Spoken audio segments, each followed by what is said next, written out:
गुरु नानक देव जी का एक और वाक़या ज़िंदगी का, लाइफ स्टोरीज मैंने चूँकि बहुत शौक से पढ़ा उनको, उनका बहुत कमाल की। एक राजा था, उसके सल्तनत में एक बाग था जो सदियों से वीरान था, वहाँ पे घास नहीं उगती थी। यानी मैंने आपको कहा ना कि तौहीद गुरु नानक ने सिखाई है, ज़िंदगी गुजारने का तरीका भी गुरु नानक ने बहुत कमाल का सिखाया। यानी हमारे पास औलिया की स्टोरियां हैं, हम अपने बुजुर्गों से सीखते हैं, लेकिन इसका ये मतलब नहीं है कि हम किसी से आंखें बंद कर लें, उनकी अच्छाई को न देखें। गुरु नानक देव जी महाराज ने जो है वो एक कहानी उनकी लाइफ स्टोरीज में से है जो मुझे बड़ी फैसिनेट करती है। एक दिन उस बादशाह के हरकारों ने उसको खबर दी कि वो जो वीरान इलाका था वो तो आबाद हो गया है, वहाँ पर तो घास है, बाग है, फल लगे हुए हैं, मोर फिर रहे हैं। वो तो जो सदियों से वीरान था उसकी तो काया पलट गई। उनका हुआ कैसे? उनके जी एक बाबा है, दो उसके खादिम है, वो वहाँ आके बैठे हैं तो उस इलाके की किस्मत बदल गई है। राजा ने कहा कि चलो मिलते हैं। उसके लिए तो शॉकिंग खबर थी। ठीक है, सैकड़ों साल राजा ने अपनी फौज तैयार की, आ गया तो देखा कि हज़रत गुरु नानक देव जी महाराज एक जगह बैठे हुए हैं, उनके साथ उनके जो दो खादिम हैं, जो दोस्त हैं, जो जिन्हें प्यारे कहते हैं, भाई बाला जी और भाई मर्दाना जी, दोनों साथ हैं। तो वो आ गया, उसने गुरु नानक देव जी को प्रणाम पेश किया, जो भी उनका तरीका था उसने पेश किया, और उसे कहा कि सरकार मेरे नाल चलो, को भोग करो, मेरे घर को खाना खाएं, मुझे को बरकत अता करें। तो उसने कहा, गुरु नानक देव जी ने कहा, मैं तेरे नाल चलदा, मैनू की देंगा?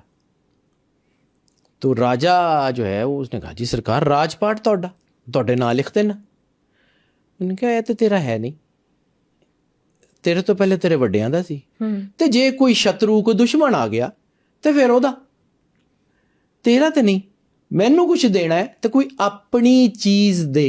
राजा सियाना भी बहुत था, उसने कहा सरकार मेरा तन हाजिर, मैं ਤੁਹਾਡੀ गुलामी, ਤੁਹਾਡਾ गुलाम, ਤੁਹਾਡਾ नौकर बन के ज़िंदगी गुजारांगा, मैनू अपनी गुलामी च कबूल करो। तो गुरु नानक देव जी ने कहा कि ये तन तेरा है, नाले ये सवाह दी ढेरी मैनू की देना, तेरा अज साह बंद हो जाए, मिट्टी नाल मिट्टी, सवाह नाल सवाह, ये मैनू की देना, कोई अपनी चीज़ दे। राजा ने कहा कि सरकार मेरा मन हाजिर, मेरे मन दे तखत ते बैठो, बादशाही करो, मेरे मन पे हुकूमत करें, आपके लिए मेरा मन हाजिर। तो गुरु नानक देव जी ने कहा कि मन ते तेरा शत्रु है, दुश्मन है, अपना दुश्मन देना है मैनू, कोई अपनी चीज़ दे। अब यहाँ पे आके राजा जिच हो गया, उसने कहा कि जी ना दौलत चाहिए, ना बादशाही, ना तन, ना मन चाहिए, डिमांड क्या कर रहा है? उसने फिर गुरु नानक देव जी के पैरों में जो है वो सर रखा और कहा सरकार तुसी दस दियो। तो गुरु नानक जी ने ऐसे आंख उठाई और उठा के कहते हैं, ए जड़ी तेरी मैं है ना, ये मैनू दे दे, ए जड़ी तेरी मैं ए मैनू दे दे। जब ये सुनना था तो राजा रोने लग गया। अब वो रोई जा रहा है, फौज परेशान है कि ये हुआ क्या। राजा गुरु नानक के पैरों में सर रख के रोई जा रहा है। कुछ थोड़ी देर बाद जब तबीयत बहाल हुई तो कंधे पे हाथ मार के चल राजन उठ, जाके बादशाही कर। उन्होंने कहा जी हुण बादशाही करन जोगा कौन, अब बादशाही करने के काबिल कौन रह गया है, जब मैं ही नहीं रही। तो गुरु नानक ने कहा कि अगला सवाल, ये जो मैंने आपको कहा था कि जिंदगी गुजारने का तरीका गुरु नानक ने समझाया, समझिए इसको। राजा ने बादशाही की दी है, उन्होंने कहा जी तोड़ी। तो कहते फिर मैं कह रहा कि जाके बादशाही कर, लोकां च अमन कायम कर, लोकां दी खिदमत कर, अपना समझ के नहीं, मालक दा समझ के खिदमत कर। This is the way of life.